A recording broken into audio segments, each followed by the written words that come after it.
Saat ini Anda sedang mendengarkan Radio Era Baru.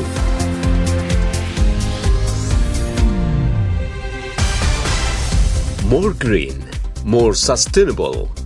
Green Radio Line.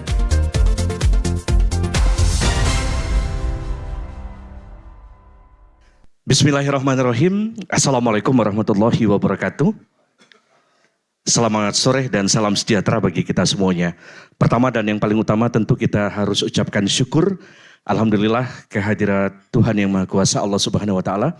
Karena pada sore hari ini kita dapat bersama-sama untuk memastikan kehadiran kita di sini untuk mendengarkan media briefing dalam konteks implementasi kebijakan remediasi Forest Stewardship Council di Provinsi Riau. Dan nanti para narasumber akan exposure banyak soal apa-apa saja yang sudah dilakukan sejauh ini. Lalu juga seperti apa juga kerangka mediasi yang akan diimplementasikan di Provinsi Riau ini. Salawat dan salam tidak lupa kita sampaikan kepada yang mulia Nabi Muhammad SAW. Allahumma shalli wa sallim wa barik alaihi. Yang terhormat Bapak Nazir Fuad selaku Direktur dari Patala Unggul Gesang.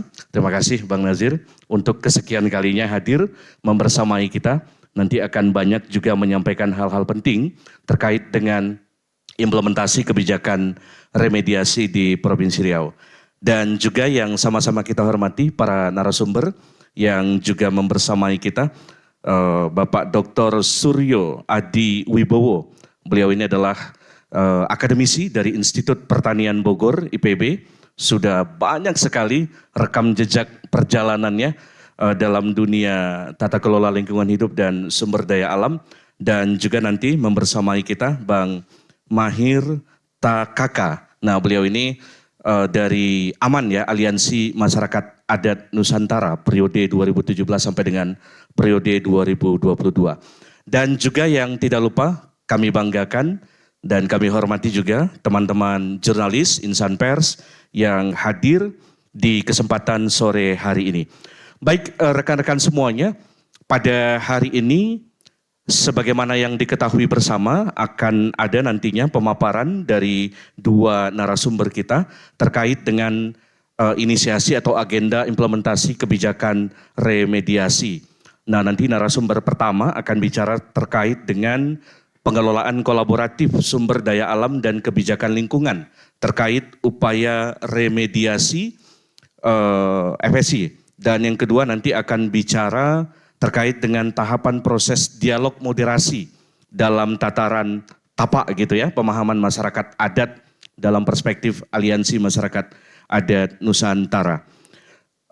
Teman-teman tentu ini jadi perhatian kita semua ya. Tapi sebelum nanti panjang lebar kita masuk sesi diskusi. Untuk sesi pertama ini mari sama-sama kita dengarkan kata sambutan yang akan disampaikan oleh Bang Nazir Fuad. Tapi sebelum itu izinkan saya untuk menyampaikan background beliau.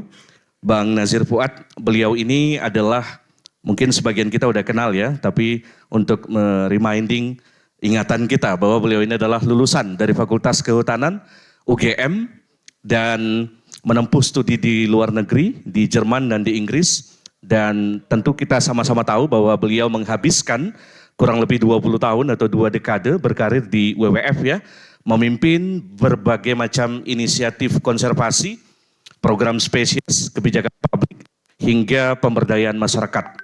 Nah, bekerja di Climate and Land Use Alliance dan menjadi bagian dari World Economic Forum. Nah, dan 2016 sama-sama kita tahu ya, memimpin orkestrasi pemulihan 2 ekosistem penting, gambut dan mangrove yang ada di Republik ini. Dan 7 provinsi menjadi agenda prioritas yang menjadi tanggung jawab beliau kala itu. Dan hari ini beliau sebagai Direktur Patala Unggul Gesang. Bang Nazir, dengan segala hormat kita persilakan. Assalamualaikum warahmatullahi wabarakatuh. Salam sejahtera kawan-kawan yang saya hormati, Pak Bowo, Bang Mahir, Bang Ali, Kak Sari dan Pak Jali, Eca dan semua kawan-kawan media gitu ya. Eh, saya mau cerita tentang yang baru-baru ini. Bencana hidrometeorologi yang kita lihat dan banyak pakar mengatakan, bahkan dulu-dulu sudah kita katakan, banyak sekali teman-teman mengatakan bahwa climatic event seperti ini akan semakin sering dan semakin parah. Kalau kawan-kawan ingat beberapa tahun lalu, mungkin sekitar 8 tahun lalu, saya ingat sekali ketika itu ada hurricane besar di Amerika. Jadi sama, jadi kalau kita lihat bumi ya, itu di rentang 5-6 derajat utara sampai berapa belas itu daerah yang sangat suka ada typhoon kalau di Jepang atau di Korea namanya Hong Kong. Di kita siklon di Filipina kita, dan di Amerika ya tornado, hurricane gitu. Yang di Amerika itu, saya ingat sekali itu anginnya begitu kuat masuk ke daratan, diikuti oleh hujan yang bukan main lebatnya. Banyak sekali orang meninggal di Amerika. Biasanya angin besar ini itu dimulainya di laut memang. Itu karena perbedaan suhu. Kalau di kita karena Laut India ini yang bagian barat dekat Afrika, bagian timur dekat India, Indonesia, Sumatera, itu perbedaan suhunya terlalu besar. Kalau yang hangatnya di sini, di sebelah timur, hangat itu dia menarik uap udara dan angin dari barat. Jadinya Afrika kekeringan, kita kehujanan karena uapnya ditarik semua gitu. Yang di Amerika itu begitu kencangnya sampai kecepatan anginnya 300 km per jam. Kita kalau naik mobil di jalan tol ke arah Kota Panjang itu kan paling kita 100 lah. Kalau ikut aturan, kalau kalian pembalap 150 mungkin ya. 100-nya udah kenceng banget kan. Bayangin ini 3 kali lipat, itu angin itu. Jadi kalau ada mobil ya pasti, kalau mobil sedan ya pasti ke bawah gitu, kalau truk pasti kebalik, itu ngeguling gitu. Disertai dengan hujan yang lebat sekali. Sampai di sana juga sama, jalan tol itu cuma kelihatan pelangnya aja karena banjir semuanya. Dan ini dicatat tidak hanya di Amerika, tapi belahan dunia lainnya akan semakin sering. Dan seminggu lalu itulah yang terjadi di belahan sebelah barat Sumatera, jadi India, Sri Lanka, Thailand, Vietnam, kita Malaysia kena semua. Malaysia agak terlindung oleh Sumatera, dia agak beruntung lah. Nah, ini hanya akan makin sering terjadi dan makin parah. Riau mungkin sedikit beruntung karena ketutupan Bukit Barisan. Jadi dampak ke Riau-nya kalau hujan tidak terlalu besar, yang kena provinsi yang di sebelah barat Bukit Barisan. Dari Aceh sampai ke Sumatera Barat. Nah, pemerintah kita lihat di media di mana berteriak sekarang, wah ini gara-gara hutan digunduli, tambang membongkar, tebang habis, huludas lagi yang dihajar oleh tambang.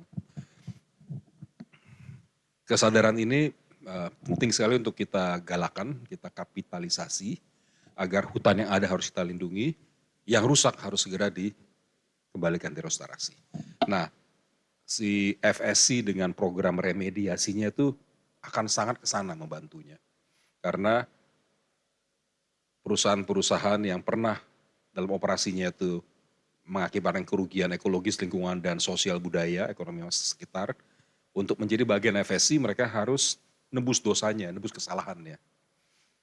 Berupa kalau hutan dulu dirusak ya sekarang hutannya harus tanami kembali dengan tanaman-tanaman yang sedapat mungkin sama dengan sebelumnya. Agar keanekaragaman hayati dan fungsi hutan dalam mengelola tata air dan juga iklim itu kembali. Kalau masyarakat dirugikan ya harus dilihat apa nilai yang dirugikan dan itu dikembalikan sedapat mungkin. Jadi yang kita lakukan dari sejak Januari 2025 tahun ini, dibantu kawan-kawan NGO dan media, kita telah melakukan introduksi pengenalan apa sih itu remediasi. Kita buat workshop, dialog di Hotel Pangeran juga ya, Mbak Nina ya. Pangeran juga loh, Bang Ican ya. Dimulai Januari. Dan kemudian setelah itu kita lakukan di kabupaten, di kota kabupaten ada 4. Dari Kuansing, kemudian ke Pelalawan, ke Indragiri Hulu dan kemudian Siak, 4 kabupaten. Setelah itu kita punya Fasdes, ada 2 Srikandi di sini, Utara dan Leila yang harus masuk tinggal bersama masyarakat di 10 desa selama 5 bulan, mulai dari bulan Mei sampai bulan September. Jadi mereka masuk ke desa dan mereka mencoba mendata right holder atau pemegang hak di desa itu yang dulu dari tahun 95 sampai tahun 2020 pernah merasakan kerugian akibat operasi perusahaan yang pada saat itu kurang berkeadilan, kurang bertanggung jawab, main labrak aja begitu ya. Jadi didata siapa pemegang hak atau keturunannya, apa saja kerusakannya, dan apa aspirasi yang masyarakat punya untuk menggantikan kerusakan yang pernah mereka derita. Jadi kerja sampai kemarin ialah ini, mendata siapa dan apa kerugiannya dan apa aspirasi untuk mengkompensasi kerugian yang pernah dilakukan. Besok akan ada perwakilan dari 10 desa ini bersama Pak Bupati dari 4 kabupaten akan hadir di Hotel Pangeran akan berdiskusi. Kawan-kawan sangat saya harapkan bisa datang dan meliput dan memberitakan karena ini hal sangat baik, positif untuk Indonesia yang bisa memperkuat ketahanan iklim bencana kita dan juga tentu pangan dan kekuatan ekonomi kita, kesejahteraan di tingkat tapak desa.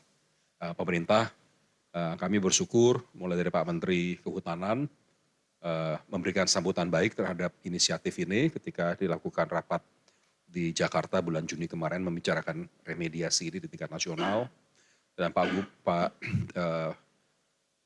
pemerintah provinsi diwakili oleh Pak Sekda waktu bulan Januari dan keempat Bapak dan Ibu Bupati yang ketika kita berdialog di kabupaten semua memberikan sambutan positif dan ingin mendukung. Tentu ada catatan, perusahaan harus sabar mendengarkan keluhan masyarakat dan apa yang diminta. Tentu permintaannya itu ada 1000 gitu lah misalnya ya, 1001 begitu. Itu harus dipilah mana yang memang sesuai dengan kerusakan yang pernah diciptakan karena kegiatan perusahaan, mana yang mungkin kurang relevan itu kemudian bisa juga didiskusikan untuk dicarikan jalan keluar. Jadi besok itu akan dipresentasikan oleh para perwakilan desa, Pak Bupati yang hadir ataupun para pakar, ada Prof. Asluddin Jalil, Pak Bowo, Bang Mahir yang punya banyak pengalaman kerja dengan masyarakat adat, itu mungkin akan memberikan tanggapan dan telahan konteks sejarah dan juga ilmu dan pengalaman tempat lain. Dan tentu kita berharap respon perusahaan yang juga dengan positif mau mendengarkan dan bersedia mendiskusikan aspirasi masyarakat untuk menggantikan kerugian-kerugian yang pernah mereka alami dari sejak kakek mereka dari 1995. Kita berharap tahun depan sudah mulai bisa direalisasikan kegiatan remediasinya, namanya remediasi. Jadi baru kita bicara 10 desa. Teman-teman FKKM itu bekerja di 5 desa, jadi 15 desa di Riau dan kita tahu operasi 2 grup besar dari Sinarmas, APP ataupun RGE, RAPP ini itu kan bekerja di ratusan desa. Jadi idealnya semua desa itu yang ada berapa ratus di Riau itu harus juga mengikuti program ini. Mengikuti itu dalam artian mendapatkan keuntungan, benefit dari kerangka remediasi FSC, suatu lembaga sertifikasi dari Jerman yang di dunia itu dianggap paling top lah, paling keren untuk dunia sektor kehutanan. Dan kita di Riau menjadi pencetus karena di Indonesia inisiatif semacam ini baru dimulai di Riau dengan 15 desa yang kita kerjakan 10 dan FKKM 5. Saya dengar kawan-kawan udah mulai mau mencoba juga di Kalimantan Timur dan Kalimantan Utara. Tapi itu baru mau mulai. Kita sudah bisa bilang mungkin 10 bulan lebih duluan memulainya daripada teman-teman Kalimantan. Jadi kalau tahun depan sudah akan ada program yang jalan, sangat baik sekali. Saya kira yakin pemerintah dalam hal ini akan merasa terbantukan karena konflik akan berkurang. Hutan akan kembali direstorasi dan masyarakat yang memang pemilik hak atas lahan tersebut menjadi pelaku utama di dalam kegiatan remediasi, restorasi, ataupun konservasi atau agroforestry dan seterusnya sesuai dengan aspirasi masing-masing. Dan itu bisa mengajak lebih banyak lagi desa-desa lain untuk turut di dalam program semacam ini, sehingga dalam waktu semoga tidak terlalu lama, 5 tahun lah, di 2029, di akhir pemerintah sekarang itu kita sudah bisa banyak melihat kondisi hutan kita, sungai kita, air, gambut, danau itu lebih baik, sehingga kalau masih ada kejadian ekstrim iklim seperti sekarang, dampaknya akan lebih kecil. Tidak mungkin tidak akan ada topan, pasti ada terus. Tidak mungkin tidak ada konflik, manusia hidup penuh dengan konflik, tapi kita bisa mengelolanya dengan baik, sehingga tidak terjadi gontok-gontokan, tidak terjadi seperti, mohon maaf, ada 2 sultan di Keraton Surakarta gitu ya. Bisa semuanya diselesaikan dengan baik dan dicapai kesepakatan. Begitu, terima kasih. Wassalamualaikum warahmatullahi wabarakatuh. Terima kasih Bang Nazir yang tadi juga sudah memberi konteks ya bahwa bertubi-tubinya bencana hadir di Republik ini itu menjadi indikasi kuat bahwa perubahan iklim itu semakin mengkhawatirkan dan sudah sampai pada titik ekstrim. Bahkan kemarin itu disampaikan mantan Kepala BNPB ya, Prof. Dwi Korah itu menyebut bahwa ini memang Kepala BPBD ya, BNPB, mantan Kepala BMKG, Profesor Dwi Korah. Dia menyebut bahwa ini sudah di luar prediksi para ilmuwan. Artinya ini sangat level ekstrimnya sudah sangat luar biasa sekali. Nah tentu dalam kerangka itu kita berjalin kelindan, kemudian agenda implementasi remediasi yang diinisiasi oleh Forest Stewardship Council. Baik kawan-kawan, langsung saja kita mulai sesi diskusinya. Saya akan panggil 2 narasumber utama kita yang nanti akan menjelaskan seperti apa proses-proses yang sudah berlangsung. Yang pertama kita jemput Dr. Suryo Wibowo untuk maju ke depan. Kita beri aplaus kawan-kawan. Beliau adalah akademisi dari Institut Pertanian Bogor. Silakan Pak Bowo. Dan yang kedua, Bang Mahir dari Dewan Aliansi Masyarakat Adat Nusantara ya, periode 2017-2022. Kita beri aplaus kepada Bang Mahir. Nah, Pak Bowo nanti akan berbincang banyak soal pengelolaan kolaboratif sumber daya alam dan kebijakan lingkungan terkait dengan upaya remediasi. Dan Bang Mahir nanti akan bicara bagaimana tingkat pemahaman masyarakat dan tantangannya khususnya di masyarakat adat. Nah nanti silakan dipaparkan di exposure seperti apa kemudian implementasi dari kerangka kerja remediasi. Karena ini menyangkut hal yang penting juga teman-teman semuanya. Karena dalam kerangka kerja remediasi ini memang mengandung 10 prinsip, 71 kriteria, dan 205 indikator. Nah dari berbagai macam indikator itu, aspek yang sangat krusial adalah soal legalitas, soal pembangunan berkelanjutan, lalu juga soal tidak boleh melakukan konversi hutan, penghormatan terhadap indigenous people, nilai-nilai masyarakat adat, dan kerja-kerja yang menjunjung tinggi standar-standar dalam pengelolaan hutan. Tentunya itu yang nanti akan diaudit begitu terhadap kerja-kerja korporasi. Nah tentu ini sangat menaruh harapan besar. Karena tentu kita harus mulai semua ini dengan optimisme dan harapan yang baik. Karena di tengah tantangan memang persoalan perubahan iklim ini tentu ada yang berangkat dari skeptimisme dan pesimisme. Tapi saya pikir kita berangkat dari sisi yang berbeda. Kita berangkat dari optimisme bahwa inisiasi itu dimulai oleh siapa, saya pikir itu tidak jadi persoalan. Apakah dia dimulai dari korporasi, apakah dia dimulai dari kelompok masyarakat sipil, justru 3 elemen penting pembangunan itu harus sama-sama memulai dengan agenda yang optimis tentunya. Nah Pak Bo, silakan paparkan kepada kita seperti apa kemudian ini bisa menjadi wujud yang berhasil di Provinsi Riau. Assalamualaikum warahmatullahi wabarakatuh. Pak Nasir yang terhormat, ada Mbak Nina, Mbak Firda dan teman-teman semua yang hadir dari kalangan pers, Bang Mahir, Sohib lama.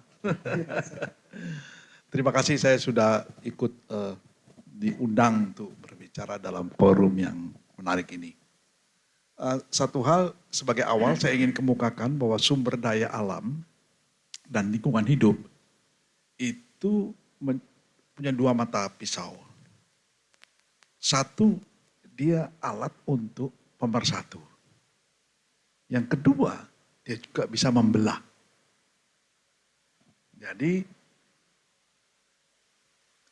yang membelah komunitas ataupun komunitas dengan pelaku usaha ataupun membelah komunitas dengan pemerintah. Karena untuk mengakses sumber-sumber alam itu. Saya ingat betul pada waktu saya melakukan verifikasi hutan adat di Papua. Sudah 25 verifikasi saya lakukan, tapi di Papua saya pengen tahu ini. Gimana komunitasnya. Jadi setelah kami verifikasi diskusi untuk hutan adat, kira-kira jam 5 sore sudah selesai. Dan kemudian ada 2 orang tua datang. Bapak, kami bisa bicara dengan Bapak? Oh iya, silakan. Terus dia bicara. Bapak perkenalkan saya, nah yang bicara ini yang tadi jadi moderator. Menyambut kami, kemudian menyilahkan, mengawal acara berjalan lancar untuk verifikasi hutan adat. Pak, saya sebenarnya ini orangnya tegap nih. Saya komandan Korem, Pak. Jadi saya desertir itu kan lari dari tugas. Desertir, marinir di Morok Rembangan. Saya ini daerah perjuangan saya Pak. Waduh, jadi kita di tengah-tengah organisasi Papua Merdeka ini kan. Kemudian di sebelah kiri saya Pak, orangnya lebih tinggi begitu. Putih rambutnya. Ini Menteri Pertahanan. Waduh. Jadi pertanyaan kami Pak, dia bilang, kenapa baru sekarang Bapak-Bapak datang? Kalau tidak, kalau dari dulu kan kami tidak perlu ke hutan-hutan segala macam. Oh, jadi kami ini di tengah-tengah mereka gitu ya. Nah, jadi sini kelihatan ini jadi pemersatu. Bagaimana pertarungan sumber-sumber alam itu bisa jadi, kalau diletakkan dengan benar, bisa jadi menyatukan. Bahkan sampai menyatukan bangsa. Bukan saling tarik-menarik kepentingan. Yang kedua, itu juga bisa menunjukkan bahwa sesungguhnya kalau kita mengelola, memanfaatkan dengan arif dan kemudian adil, begitu, serta berkelanjutan, itu bukan tidak mungkin jalan menuju persatuan, jalan menuju keberlanjutan itu tercapai. Nah, dalam dimensi ini menurut saya, ini terbuka peluang sekarang ini untuk Riau. Terbuka peluang untuk Riau. Hadirnya perusahaan besar di sini yang kita sudah tahu banyak gesekannya, konflik dengan warga masyarakat. Sekarang ada peluang kita untuk membersihkan masa lalu, menutup masa lalu, membuka masa depan yang lebih baik. Nah berarti ini, peluang ini jangan sampai mundur lagi. Peluang ini memang sangat dipengaruhi oleh politik lokal dan sampai global. Jadi sampai politik global artinya bahwa perusahaan itu memperhitungkan betul kondisi global juga. Dalam operasi-operasi mereka, dalam kegiatan industri mereka sangat mereka perhatikan. Termasuk di sini mengapa mereka mengambil skim FSC. Itu kan standar global untuk supaya praktek operasi industri mereka memenuhi syarat-syarat internasional yang mereka gariskan. Boleh saya jelaskan di sini, standar FSC itu ketika kemudian saya diajak sama sejak tahun lalu oleh Pak Nasir untuk HCV 5 dan 6, saya terus terang kaget. Dan saya menulis begitu, Bagaimana standar itu diaplikasikan atau menjadi dasar untuk melihat praktek yang ada di sini. Jauh sekali gapnya. Standarnya bilang begini, tapi sementara prakteknya di sebelah yang lain. Jadi kalau mereka, kenapa mereka mau saya bilang? Kenapa mereka mau mengambil standar ini? Karena berat. Remedi ini standarnya berat. Tapi kenapa mereka mau? Ada yang bisa jawab? Apakah karena peraturan pemerintah? Peraturan pemerintah tidak seketat, tidak seberat dipenuhi seperti FSC. Tapi kenapa mereka mau? Sampai mereka harus mengeluarkan dana, katakanlah sudah praktis seperti pertemuan-pertemuan ini dan sebagainya. Tidak lain karena tekanan dari internasional juga, yaitu melakukan praktek-praktek yang baik, environmental friendly, dan juga praktek-praktek yang baik untuk penduduknya. Nah ini yang kemudian dirangkum betul di dalam standar FSC. Nah, saya melihat standar itu untuk remedi, ini kan baru pertama kali, kalau tidak salah Pak, di dunia, dipraktekkan di sini. Jadi bagi FSC, dia juga senang. Standar dia yang baru pertama kali dibuat ini, dipraktekkan di sini. Berarti dia akan banyak belajar. Kita juga, berarti banyak belajar juga. Bagaimana standar internasional itu bisa berjalan tanpa ada intervensi pemerintah, mereka harus tunduk sama standar. Nah kenapa mereka mau begitu? Bukan oleh pada pemerintah, tapi kepada, karena kalau tidak produk mereka tidak bisa masuk pasar. Itu yang jadi dasar. Tidak bisa masuk pasar. Ya, jadi ada standar yang harus dipenuhi. Buyer di luar mensyaratkan. Oh oke. Boleh, saya beli, tapi kamu udah punya standar ini belum? Nah, kalau enggak bisa, ya sudah. Nah itu kan antar hidup mati itu untuk satu bisnis. Hidup mati untuk bisnis mereka.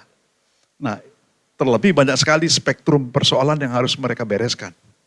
Jadi kemarin dalam melakukan dialog dengan komunitas di 10 desa ya. Di 10 desa keluar itu persoalan-persoalannya. Nah ini didampingi oleh Bang Mahir, keluar itu persoalan-persoalan dasarnya yang otentik di tempat masing-masing. Dan itu berarti jadi PR dia. Nah, karena ini adalah salah satu step awal dari standar FSC. Mengenali dan mengidentifikasi persoalan-persoalan yang muncul. Nah, sekali dia sudah bisa ditemukan dan valid begitu karena ada di berbagai desa dan juga dibawa ke kabupaten bahkan juga provinsi, berarti isu itu valid, maka itu menjadi kewajiban dalam klausulnya pasal-pasal FSC untuk remedi, kamu dong tanggung jawab. Kamu harus bereskan itu persoalan. You make your own bed. Anda membuat tempat tidur sendiri. Let's lies on it. Silakan tidur di situ. Itu ungkapan dalam bahasa Inggris. Kamu bikin tempat tidur sendiri kan? Ya silakan kamu tidur. Kamu bikin persoalan sendiri, kamu tanggung jawab. Gitu ya. Nah tentu kemudian proses bagaimana pihak FSC memverifikasi apa langkah-langkahnya sudah dilakukan apa tidak oleh dia. Mereka akan melakukan audit terhadap perusahaan ini. Nah dengan begitu maka peluang ini menurut saya yang terbuka bukan oleh tekanan dari pemerintah, tapi karena tekanan pasar, tekanan ekonomi global, maka ya harus peluang ini kita manfaatkan. Demi untuk pemulihan harkat martabat masyarakat, khususnya masyarakat adat dan juga lingkungan hidup di Riau. Begitu. Nah ini saya kira sebagai suatu pengantar dulu bagaimana bekerjanya skim dari FSC itu. Oke, baik Pak Bowo. Tapi sebelum saya pindah ke Bang Mahir ya, artinya ini opportunity. Artinya ada tuntutan global, ada mekanisme pasar yang kemudian mendorong pemegang izin usaha-usaha kehutanan itu untuk menyesuaikan standar-standar pengelolaan itu dengan nilai-nilai yang kemudian diadop oleh FEC. Itu kan sederhananya begitu kemudian ya, Prabowo ya.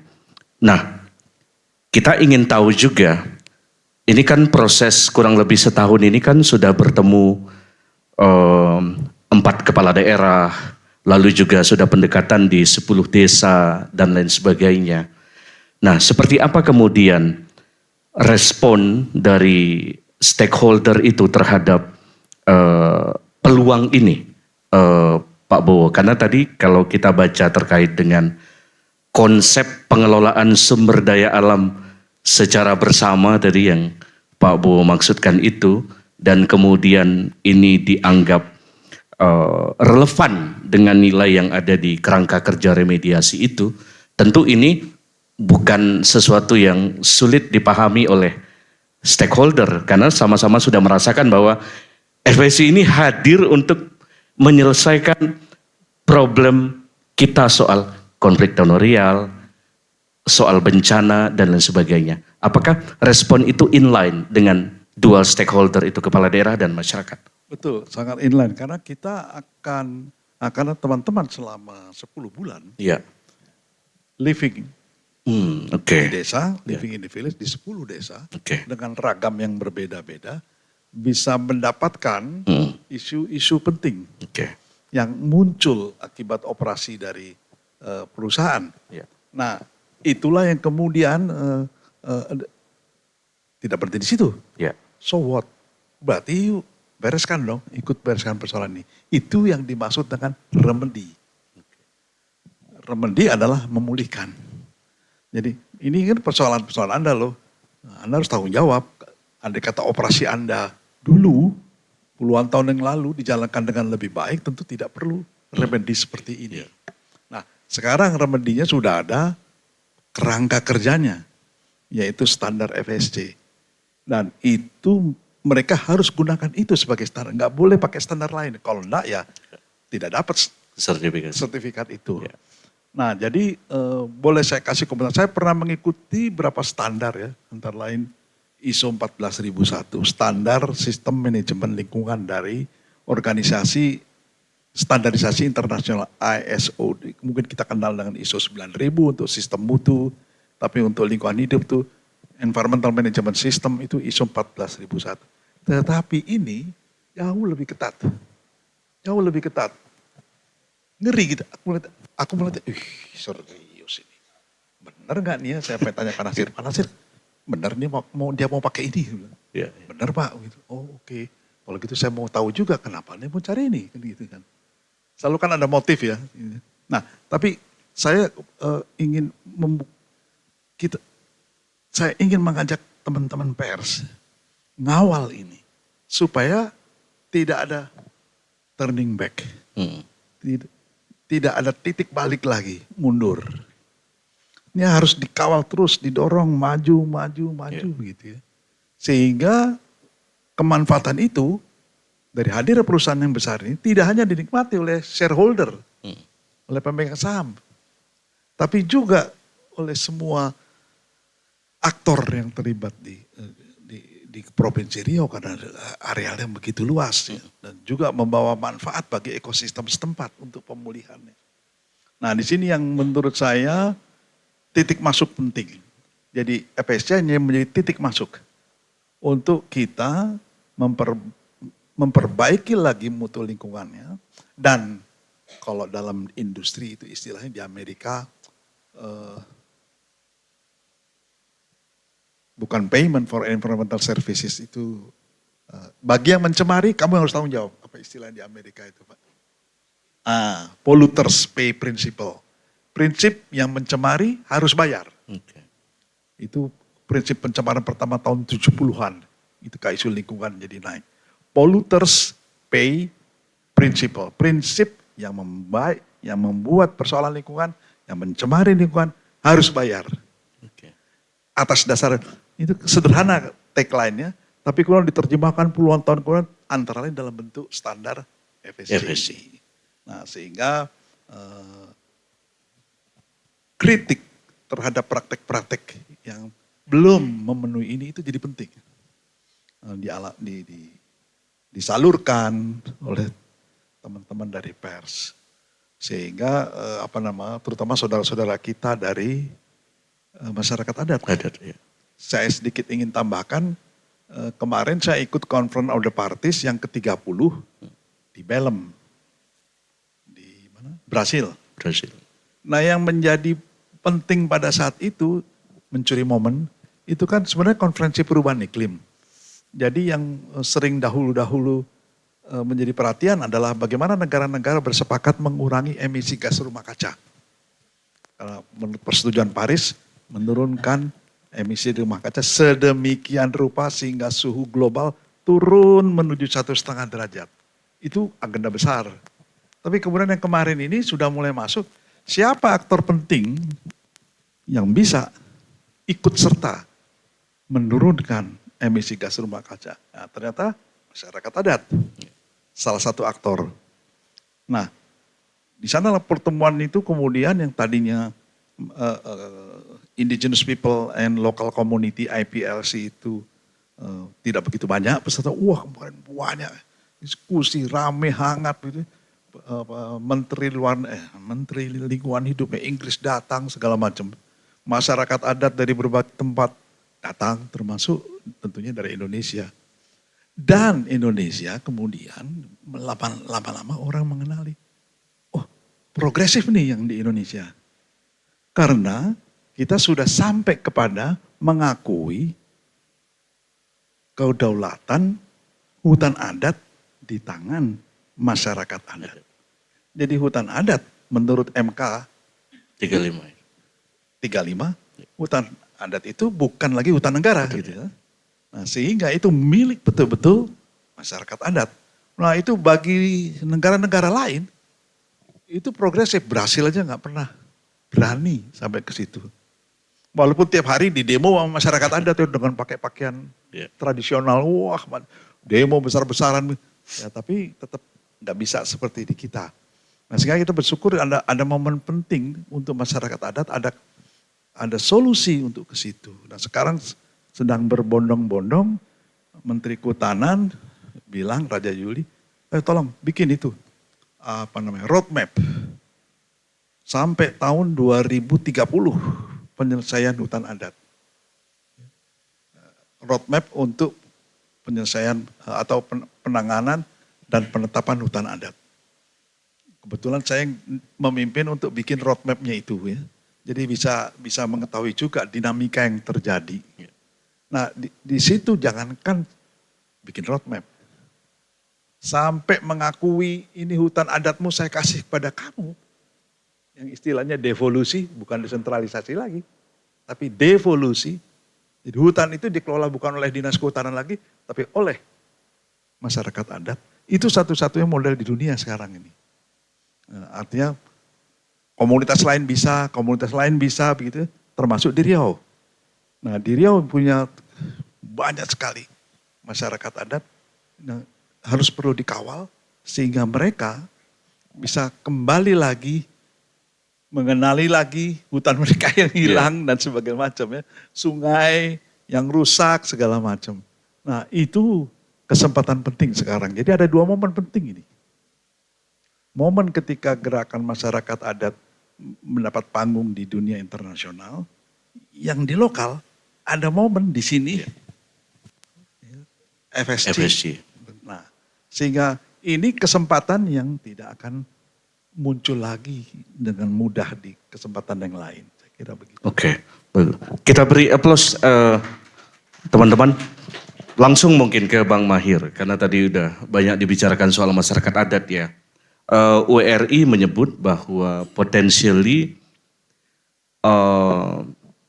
hutan lahan yang kemudian bisa digarap oleh masyarakat adat, indigenous people, yang kemudian hutan itu jadi basis tumpuan mereka untuk tetap sustainable hidup. Kalau saya tidak salah WRI mencatat 300.000 hektar potensially di Riau. Dan pada tahun 2018 berbagai upaya registrasi wilayah adat dilakukan oleh lembaga adat, oleh Aman juga waktu itu, dan teridentifikasilah begitu banyak, kalau saya tidak salah 300 komunitas masyarakat adat, lalu juga instrumen hukum juga ada kemudian dilahirkan, baik itu di Perda dan lain sebagainya. Belum lagi putusan MK yang menjadi payung kunci di level nasional. Dan lagi-lagi ini ada FSC yang kemudian salah satu penghormatan nilainya pada masyarakat adat. Bagaimana ini kemudian bisa dieksekusi dengan berhasil upaya remediasi tadi yang kata Pak Bowo, memulihkan, betul-betul terpulihkan ini. Bang Mahir, silakan. Baik. Ya. Assalamualaikum warahmatullahi wabarakatuh. Waalaikumsalam. Selamat sore. Saya sebelum merespon pertanyaan dari Siap. Pak Zali. Zali ya. Saya sebenarnya salah seorang yang cukup senang ya. Karena saat saya terlibat 2 tahun lebih dalam menyusun standar nasional FSC, kan yang jadi bahan utamanya kan adalah standar internasional FSC. Kemudian diharmonis dengan standar pengolahan hutan di Indonesia yang ada saat ini adalah punya LEI, Lembaga Ekolabel Indonesia. Nah, saya juga senang karena uji coba standar LEI, Lembaga Ekolabel Indonesia dengan sistem PHBML, pengolahan hutan lestari berbasis masyarakat. Saya juga salah seorang yang terlibat mendampingi sampai mendapat certified, yaitu Menua Sungai Utik, Kapuas Hulu. Waktu itu zamannya Bapak MS Kaban sebagai Menhut. Nah, kembali ke sini. 10 desa yang tersebar di 4 kabupaten di Provinsi Riau. Ini tentunya kekayaan yang sangat luar biasa bagi Provinsi Riau, karena di 10 desa ini punya keragaman. Tapi di balik itu juga, saya juga sebenarnya ada fakta yang sangat memprihatinkan, Pak Bowo dan kawan-kawan sekalian. Saya 2008 sempat ke Inhu dan berkunjung ke Talang Durian Cacar. Waktu itu masih menemukan hutan bagus sekali dan itu diklaim sebagai hutan adat. Yang terjadi kemudian hari ini, begitu saya ke sana, aduh sudah susah dapat hutannya. Semua jadi sawit. Jadi ini problem yang harus menjadi pembelajaran bagi kita semua. Nah, untuk itu saya sebenarnya sudah menyiapkan presentasi, tapi mudah-mudahan bisa disiapkan. Bahwa dalam remediasi di tingkat desa ini ada pengalaman yang mungkin akan saya banyak cerita lapangan. Mudah-mudahan juga nanti berhubungan dengan pertanyaan yang ditujukan ke saya. Yang pertama, dalam peserta dialog ini adalah stakeholder atau aktor kunci yang ada di level desa. Nah, desa kita tahu hari ini juga banyak tantangan-tantangan yang mereka hadapi. Tidak hanya terkait dengan pembangunan yang masuk, investasi yang masuk ke wilayah mereka. Konflik internal jauh lebih rumit dikelola. Pengaruh dari dampak pemilihan kepala desa, kemudian kebanyakan lembaga adat juga dualisme seperti yang terjadi di Talang Durian Cacar. Itu luar biasa mempengaruhi bagaimana sebenarnya mau bicara tentang modal yang mereka punyai sebagai warisan leluhur mereka dalam mengolah hutan yang baik, kemudian punya sistem pemerintahan adat yang bisa mengurus semua urusan yang terjadi di kampung termasuk urusan hutan. Tapi ternyata hari ini mulai terkikis, habis karena tadi dampak dari konflik. Belum lagi mereka menghadapi masalah yang masuk akibat dari investasi. Jadi itu yang ini. Tapi dari proses yang difasilitasi oleh PUG selama di lapangan, ini sebuah pengalaman yang baik sekali. Karena aktor-aktor kunci tadi yang tadinya berkonflik, kemudian juga kadang juga ada yang pro, ada yang kontra dengan kehadiran pembangunan termasuk investasi. Akhirnya mereka bisa duduk bersama membicarakan masa depan. Jadi ada wakil dari pemerintah desa, termasuk BPD-nya, ada tokoh adat, tokoh agama, tokoh masyarakat, ada perempuan dan pemuda. Jadi ini sebuah pengalaman yang baik sekali dari pengalaman 10 bulan berjalan proses itu oleh teman-teman fasilitator desa. PUG menempatkan 2 orang fasdes, fasilitator desa di setiap kabupaten, ada rata-rata 3 desa. Saya kira ini adalah proses-proses yang baik. Nah, lanjut ya. Di tujuan, ya ini lokasi sudah ya. Jadi kita sudah melakukan dialog remediasi di tingkat desa. Nanti juga di share ke teman-teman jurnalis. Ini sudah ada dokumen juga yang disiapkan oleh PUG. Seperti apa hasil di masing-masing desa. Tapi nanti di akhir presentasi ini saya akan rangkum. Kemudian lanjut.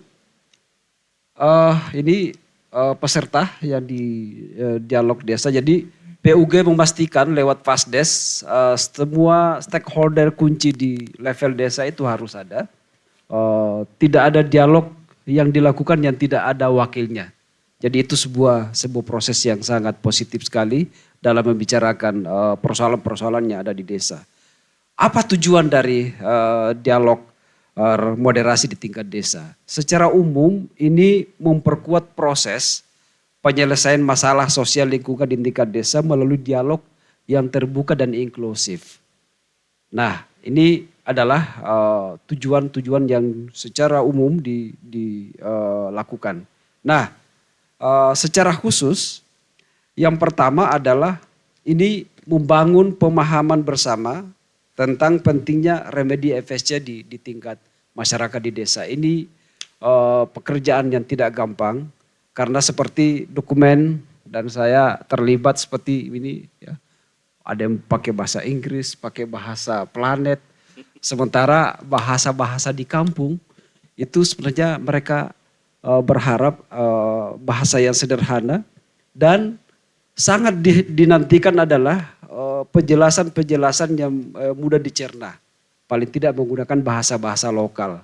Ini proses yang dilakukan oleh PUG selama 10 bulan dan alhamdulillah mereka bisa mendapatkan pemahaman yang baik. Yang kedua adalah tadi Pak Bowo juga sudah menyinggung bahwa masalah di 10 desa ini beragam.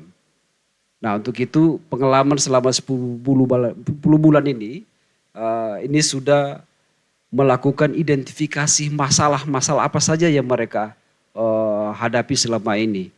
Baik masalah yang terkait dengan sosial, tenurial, lingkungan, bahkan masalah yang tidak ada hubungannya dengan remedi juga tetap mereka berharap difasilitasi oleh PUG. Nah ini juga tantangan bagi PUG bagaimana memastikan bahwa masyarakat di tingkat desa tidak kecewa. Tapi dengan penjelasan yang baik sekali dari teman-teman Fasdes, ini mampu mengumpulkan masalah-masalah yang ada hubungannya dengan remedi FSC, kemudian dipilah lagi, dan masalah yang tidak bisa tetap diberikan solusi bagaimana penyelesaiannya ke depan. Kemudian tentunya yang ketiga adalah merumuskan kesepakatan apa saja yang diusulkan oleh masyarakat di desa untuk diremedi. Ini juga cukup beragam dari 10 desa, ada yang banyak, ada juga yang sederhana. Kemudian yang terakhir adalah memilih utusan dari semua desa untuk hadir di dialog tingkat provinsi. Jadi PUG sudah memastikan bahwa perutusan ini harus mewakili semua stakeholder kunci di tingkat desa. Ada dari pemerintah desanya, ada dari lembaga adatnya, ada dari tokoh adat, tokoh masyarakat, tokoh agama, perempuan dan pemuda. Lanjut, Proses dialog ini ada beberapa tahapan yang dilakukan. Yang pertama adalah dialog remediasi di tingkat desa dimulai dengan membangun kesepahaman tentang tujuan dan hasil yang diharapkan dari dialog remediasi desa. Jadi prosesnya PUG menyiapkan kerangka acuan yang menjadi bahan dasar kemudian didiskusikan ulang. Karena di masing-masing desa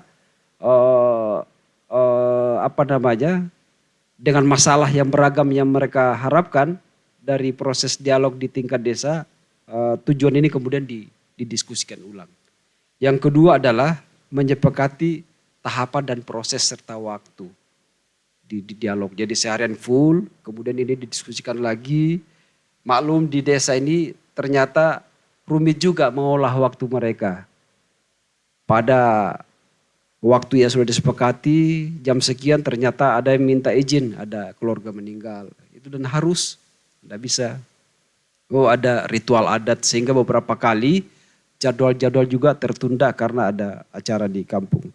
Tahap yang kedua adalah memberikan pemahaman kepada masyarakat tingkat desa tentang apa itu remedi FSC. Jadi ini butuh waktu juga karena dilanjutkan dengan diskusi. Diskusi ini ditujukan untuk melakukan pendalaman.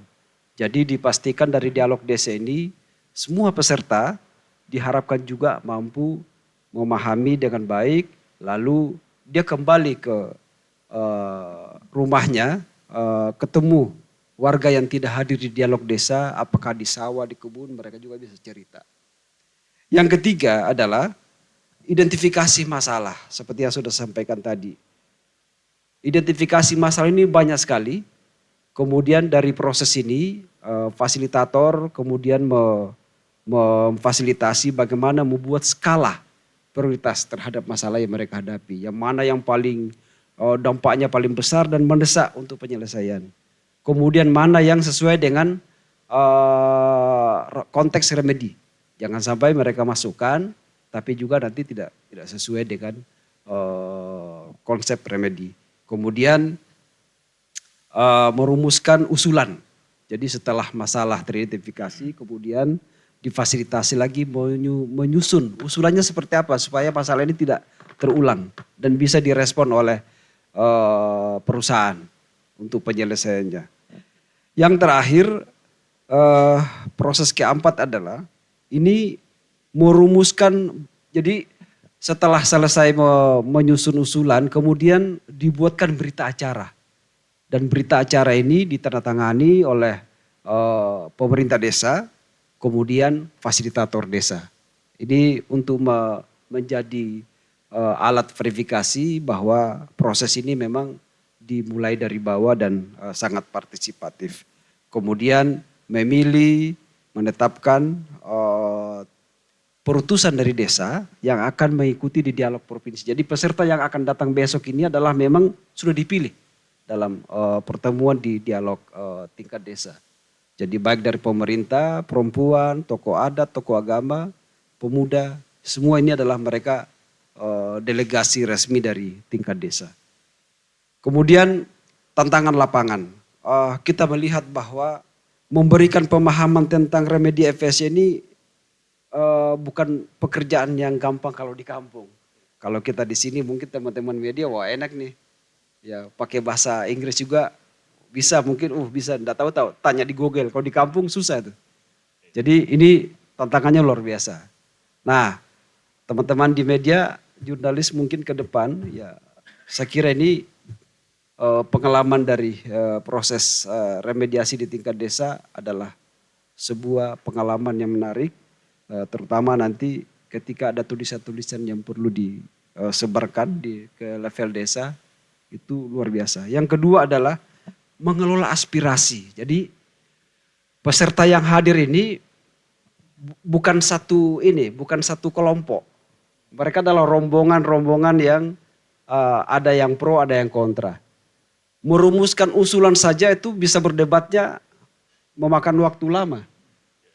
Ya, jadi ini adalah tantangan di lapangan yang luar biasa dan dengan proses fasilitasi dengan dialog desa yang begitu dinamis, akhirnya bisa menghasilkan kesepakatan. Yang ketiga skill, kemampuan dari teman-teman fasilitator desa. Contoh ya, ada beberapa desa yang karakternya memang perlu pendampingan yang ekstra. Misalnya di Talang Durian Cacar, kepala adat saja ini dualisme. Bagaimana mengkomunikasikan? Tapi dalam proses dialog mereka hadir semua. Karena ada proses yang namanya door to door. Jadi fasilitator ini termasuk Pak Prof. Aje, asal Jalu juga dari rumahnya, rumah ke rumah ikut berdiskusi dengan sabar, mendengarkan keluhan mereka dan itu difasilitasi. Kemudian melibatkan semua tokoh kunci untuk berpartisipasi aktif dalam dialog di desa, ini juga luar biasa. Bukan pekerjaan yang mudah. Nah, terakhir dari proses ini ada 4 hasil utama yang dihasilkan. Pertama, semua desa, 10 desa memiliki pengalaman bagaimana mereka sepakat bahwa remedi ini penting. Jadi ini juga satu proses yang menurut kami dari tim bahwa ini sangat positif karena tidak ada satu desa pun yang menolak remedi. Walaupun prosesnya hampir ada yang tidak sepakat tapi dengan penjelasan yang baik akhirnya mereka memahami dan akhirnya mereka setuju untuk ikut remedi. Kemudian yang kedua adalah proses dialog ini menunjukkan kebutuhan yang kuat terhadap perbaikan sosial lingkungan seperti akses terhadap lahan, pemulihan kawasan yang rusak akibat investasi, masalah ekonomi, bahkan beberapa situs-situs penting, situs budaya, akhirnya juga mereka ada upaya untuk merehabilitasi. Partisipasi tokoh adat, perempuan juga makin inklusif. Tentunya yang terakhir adalah bahwa ke depan dari 10 desa sementara ada sekian desa lagi yang akan didorong untuk proses yang sama dengan program remedi. Ini pemahaman terhadap masyarakat ini punya tantangan yang sangat berat. Itu saja dulu. Oke, baik, terima kasih Bang Mahir yang sudah menceritakan proses bagaimana kemudian mengkonsolidasikan pemahaman-pemahaman itu ke dalam kelompok-kelompok masyarakat ya. Ya tentu itu jadi tantangan tersendiri ya. Teman-teman kita buka sesi pertanyaan ya. Mungkin kita lebih banyak bertanya saja terkait dengan sejauh mana implementasi remediasi FSC ini berlangsung di 4 kabupaten dan 10 desa yang ada di Provinsi Riau. Dan ini juga tentunya nanti akan menjadi peluang Riau mendunia gitu ya. Kalau ini berhasil ya.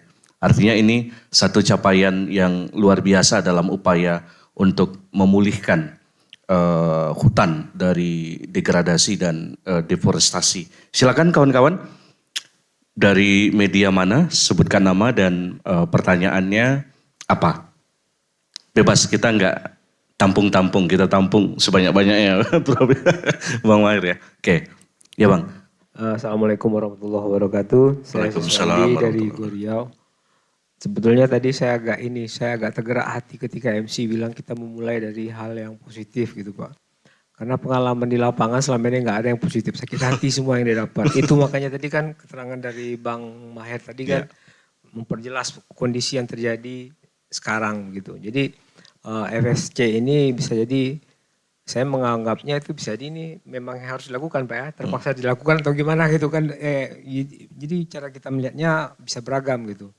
Tetapi yang jelas bahwa adalah untuk meningkatkan, untuk menumbuhkan kembali kepercayaan masyarakat itu mungkin Pak yang paling ini kan gitu. Maka saya pikir FSC adalah salah satu jalan yang tepat. Tetapi kalau misalnya jalannya buntu nanti Pak, nanti ini semacam kekhawatiran gitu Pak ya. Ini dampaknya akan sangat luar biasa begitu. Karena apa? Karena tingkat kepercayaan itu bisa nanti malah anjlok lagi gitu. Karena saya pikir dengan adanya FSC ini kendala-kendala yang sudah terjadi sebelumnya bisa terselesaikan dengan dengan baik karena ini sifatnya akan menekan dia jadinya kan. Setiap pengelola setiap produsen yang memanfaatkan sumber daya alam baik itu HTI, HGU yang di Riau lah ya, HTI, HGU serta pertambangan gitu kan seperti batu bara begitu. Karena saya ingat dulu waktu itu ada yang saya paling ingat tuh salah satu yang saya ingat itu adalah komentar senior saya namanya Bang Syahanan dari Kompas gitu. Berapa kali kami menulis tentang kisah Tesonilo itu Pak ya. Semakin sering kami menulis Pak, semakin berkurang jumlah areal hutan ya Pak. Jadi Bang Syahanan tuh merasa berdosa aku menulis tentang Tesonilo nih katanya gitu. Saking ininya gitu. Karena saya pikir semangat untuk menjaga lingkungan hidup itu juga dari kalangan jurnalis juga cukup tinggi gitu. Salah satunya adalah senior saya Bang Syahanan itu. Jadi Bang Syahanan itu tulisannya lengkap mungkin Pak. Kalau soal Tesonilo sama mungkin dengan almarhum Bang Hedir gitu kan. Tapi itu faktanya gitu, semakin banyak tulisan itu dimuat, semakin banyak tulisan itu disebarkan, ternyata kerusakan Tesonilo semakin luar biasa begitu. Jadi itu tadi yang menyatakan bagaimana kita membangun rasa positif itu gitu kan. Bagaimana kita, itu adalah sebuah pertanyaan yang saya pikir sangat ini sekali, sangat harus dibuktikan gitu. Dan saya pikir FSC adalah salah satu ininya Pak, salah satu ajang untuk bisa membuktikan hal itu gitu. Belum lagi yang kalau misalnya kita cerita kan tapi informasinya seperti itu Pak. Harus banyak dari mohon maaf nih saya saking banyak nih Pak yang dalam ini dari pengalaman saya yang bodoh ini gitu. Yang banjir di Aceh, Sumbar, Sumatera Utara begitu. Itu kayunya kan luar biasa tuh Pak. Yeah. Ada pejabat Menhub yang bilang itu karena karena di hutan gitu. Saya pikir berani nggak FSC ini udah pecat aja tuh wamennya gitu kan. Ngobrol itu ngomong ngasih nggak masuk akal kan gitu. Nah itu jadi begini Pak, kita nggak tahu nih. Seharusnya kan masyarakat itu dikasih tahu di Sumatera Barat sekian loh perusahaan HPH yang dikasih izin. Di Sumatera Utara sekian HPH, sekian HGU-nya, sekian tambangnya gitu. Dan itu sudah diatur dalam Undang-Undang Keterbukaan Informasi Publik namanya. Tapi sampai sekarang ada nggak instansi pemerintah yang betul-betul melaksanakan itu gitu? Seharusnya itu juga bagian dari FSC kan seharusnya gitu kan. Karena dia harus didukung dari semua sektor gitu. Nah yang seperti ini juga nggak ada. Wartawan ya mungkin saya termasuk udah tua gitu Pak wartawan di sini. Coba ada adik ini nanya berapa izin HGU yang dikeluarkan, berapa izin HGU yang diperpanjang, berapa izin ATI yang keluar, berapa izin ATI berpanjang. Dapat nggak informasinya? Ada. Bagaimana kita akan ini gitu kan? Ini kan tantangan juga kan Pak, bagian dari kerja FSC kan. Bapak kan menumeri itu kan. Ini loh permasalahan kita nggak pernah dapat data tentang itu gitu. Bagaimana akan berjalan dengan maksimal? Makanya saya tadi mudah-mudahan dengan langkah dari positif ini betul-betul bisa dibuktikan gitu. Karena faktanya tapi dari sini saja Pak. Itu keterbukaan informasi itu sudah sangat terbatas gitu. Kadang-kadang ketika datang misalnya ke yang lembaga itu yang datang malah diusir sama satpamnya, nggak ada orangnya katanya. Biasa kami kayak itu Pak. Mungkin itu jadi saya hanya ingin mungkin ini konsep FSC ini adalah momen yang paling tepat mungkin untuk saat ini. Tapi untuk bagaimana mendasarkannya mungkin Pak Fuad harus tanggung jawab nanti itu Pak. Kamu tahu karena tugasnya sangat berat ke depan ini. Gitu aja mungkin Pak ya. Oke baik. Siswanti dari Goriau. Makasih. Kita tampung 3 dulu. Siapa lagi ya? Mbak Yaya silakan dari Mongabai. Ya. Oke, terima kasih Bang Jali udah diperkenalkan. Perkenalkan Pak Bowo, Bang Mahir, saya Yaya dari Mongabai Indonesia. Terima kasih atas undangan dari PUG yang sudah memberikan ruang untuk teman-teman jurnalis memahami apa itu implementasi soal FSC. Dan seperti yang kita tahu sebenarnya FSC ini kan diikuti oleh perusahaan-perusahaan kedua grup besar di Indonesia ya, April dan APP secara sukarela. Dan seperti yang Pak Bowo bilang tadi, yaitu karena tekanan pasar. Ketika tidak ada tekanan pasar, ya kejadian seperti perbaikan itu sepertinya nihil untuk terjadi gitu. Nah di sini juga mungkin kita punya harapan besar bagaimana PUG dapat mengawal ini supaya memang benar-benar terrealisasi. Tapi yang ingin saya tanyakan adalah bagaimana sebenarnya pemetaan masalah-masalah yang ada di tiap desa. Karena tadi tidak ada. Karena ada beberapa desa yang sebenarnya konfliknya sangat tinggi. Apalagi beberapa seperti Tumang yang barusan panas dengan SSL dan sebagainya.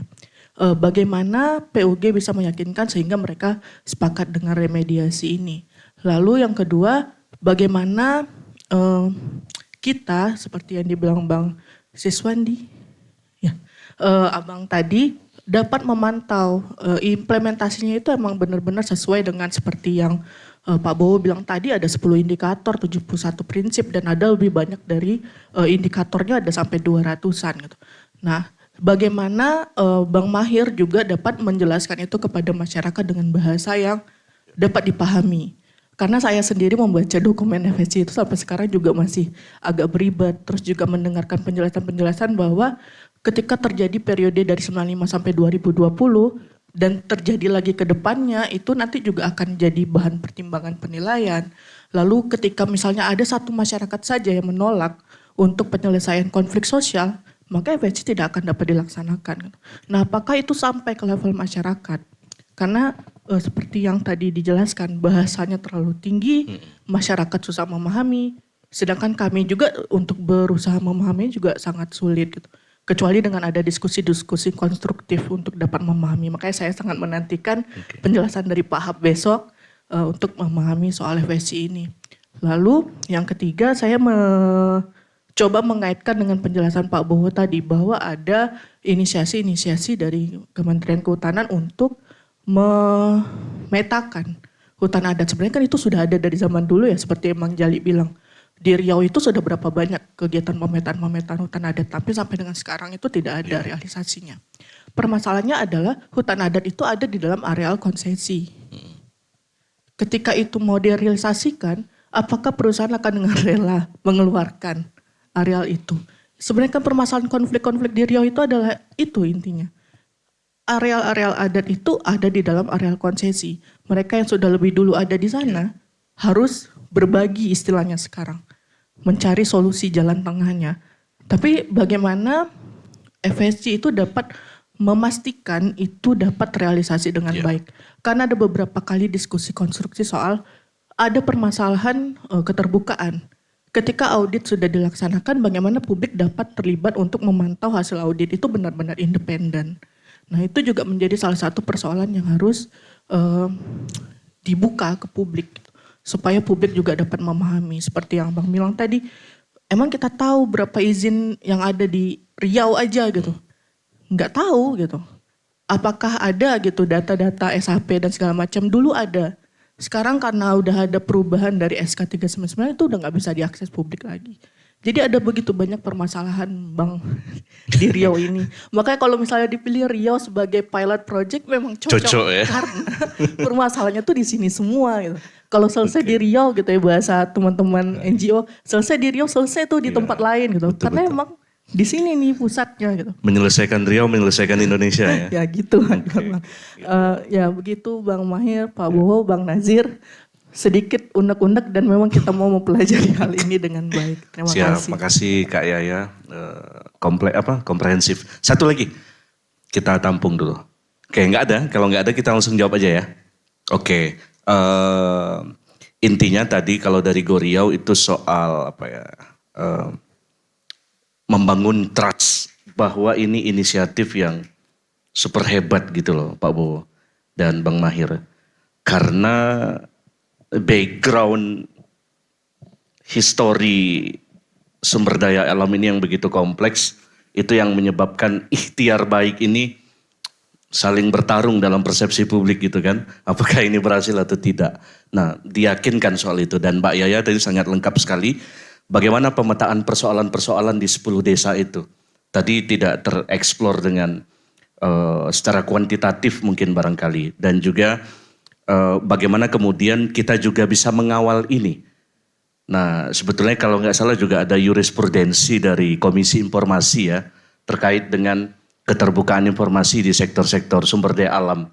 Itu sudah ada keluar kalau saya tidak salah di beberapa keputusan Komisi Informasi.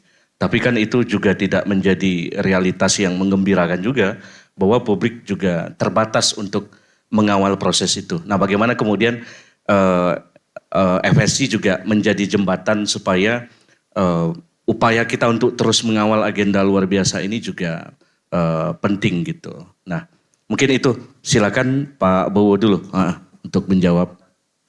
Ini permainan, bukan game antara pembuat standar, yaitu FSC.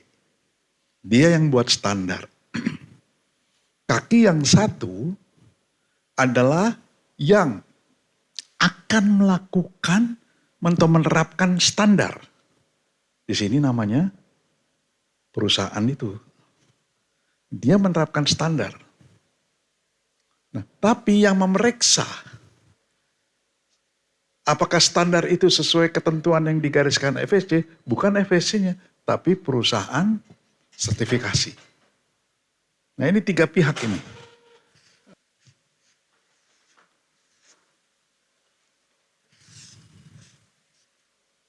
Ini perusahaan kita apa nama itu?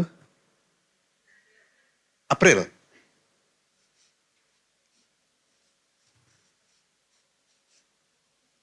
Ini dia buat standar yang namanya standar FSC.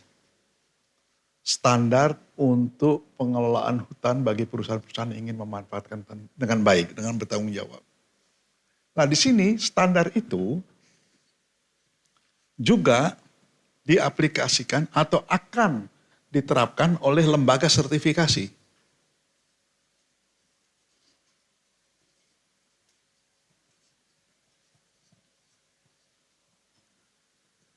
Kalau April mau mengikuti standar ini, dia diperiksa oleh lembaga sertifikasi. Ada auditor di sini. Bukan ini. Dia mengemban amanat sini. Pasal-pasal apa saja yang ada. Ini yang dia.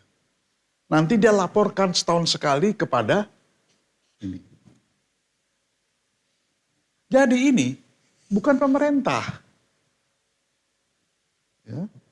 Dia betul-betul lembaga swadaya masyarakat, semi pemerintah karena punya pengaruh besar. Ya. Dan ini si April ini mengikuti standar ini. Tapi syaratnya dia ikut ini suko sama suko. Ya. Nggak ada mandatori. Sukarela. Tapi kenapa dia mau? Bayar lagi. Ini kalau sudah dapat sertifikat dari FSC, dia 6 bulan sekali akan audit. Setahun sekali akan audit. Berarti bayar lagi. Kenapa dia mau? Karena gengsi yang tinggi dari ini. Ini you pegang sertifikat seperti lulusan sudah lulus dari perguruan tinggi bisa masuk kemana-mana kecuali dia asli bukan palsu. Jadi dia bisa umumkan, ini mengumumkan ke seluruh dunia ini sudah dapat sertifikat. Dia juga bisa naruh di amplop, di surat-surat, kop surat, punya hak dia. Saya sudah mengikuti standar FSC. Sehingga suka ada gambar logonya itu kan. Nah, dan ini dibayar sama dia. Ini mendaftar sama dia. Begitu.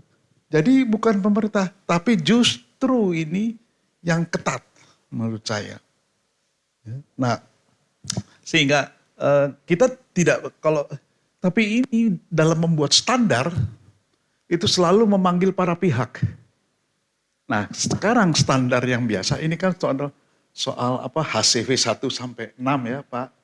Ini antara standar itu antara lain HCV 1 sampai 6. Sekarang ada standar baru yang namanya REMEDI.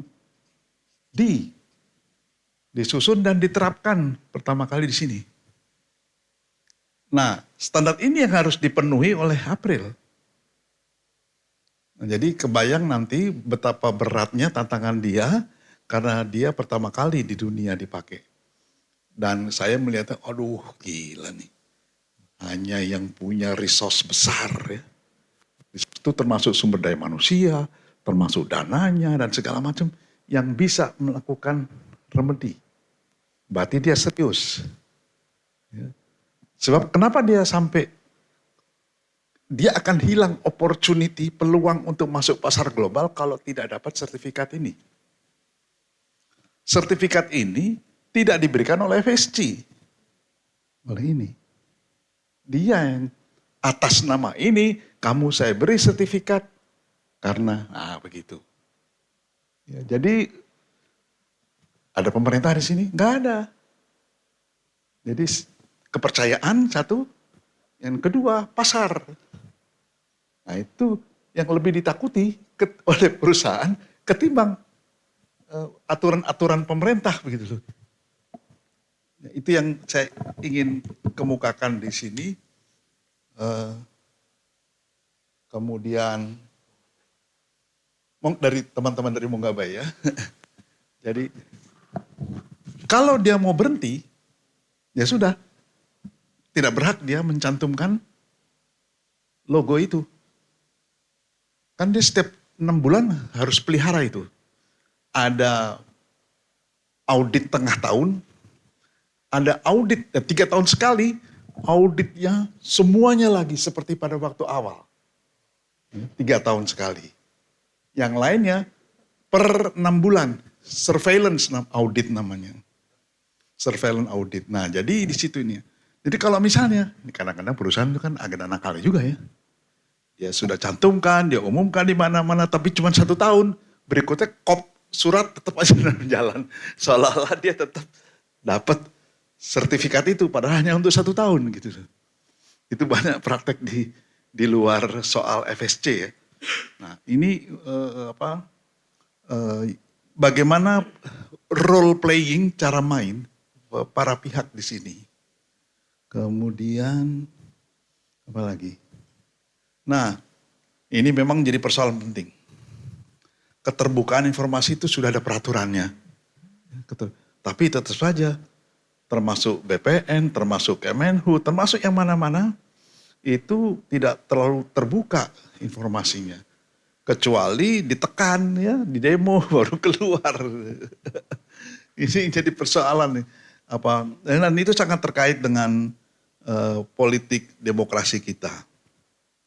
Dan juga bagaimana kalau pemetaan adat itu di sini sudah mulai banyak dilakukan pemetaan adat, masyarakat adatnya, wilayah adatnya, dan hutan adatnya. Dan kemudian masalahnya sekarang antrian menunggu verifikasi oleh Kementerian Kehutanan itu panjang. Dan hanya 1 direktorat, 1 subdirektorat yang bertanggung jawab memverifikasi. Sementara antriannya panjang. Tenaganya terbatas. Karena kebanyakan perlu orang-orang antropologi dan ilmu-ilmu sosial. Kan melihat orang dan juga digabung dengan teman-teman yang punya latar belakang untuk verifikasi lanskap hutan. Pakai drone, pakai peta, segala macam ya. Jadi ada yang verifikasi objek, ada yang verifikasi subjek. Subjek berarti orangnya, objek berarti lanskap fisiknya. Nah ini 1 tahun barangkali cuman 5, 8, saya pernah ngikutin ada 15 itu pun setengah mati, 15. Komunitas diverifikasi masyarakat adat dan hutan adatnya. Nah sekarang kemudian ada percepatan nih. Menteri yang sekarang minta perlu ada percepatan verifikasi dan pengesahan untuk dapatkan hutan adat. Ini perlu dipercepat. Karena banyak yang nunggu. Gitu. Dan apa soalnya nih? Menterinya tanya, nggak ada uang Pak. Kalau APBN lama ini selesainya. Nah sekarang mulai mengucur dari UNDP, dari KLUA, segala macam. Deras datang untuk membantu isu ini. Dan kebetulan di tingkat global juga ramai kemarin di Conference of the Party yang ke-30 ya. Jadi momentumnya sekarang ini. untuk dimanfaatkan. Saya kira begitu. Ya, langsung ya, baik. Makasih.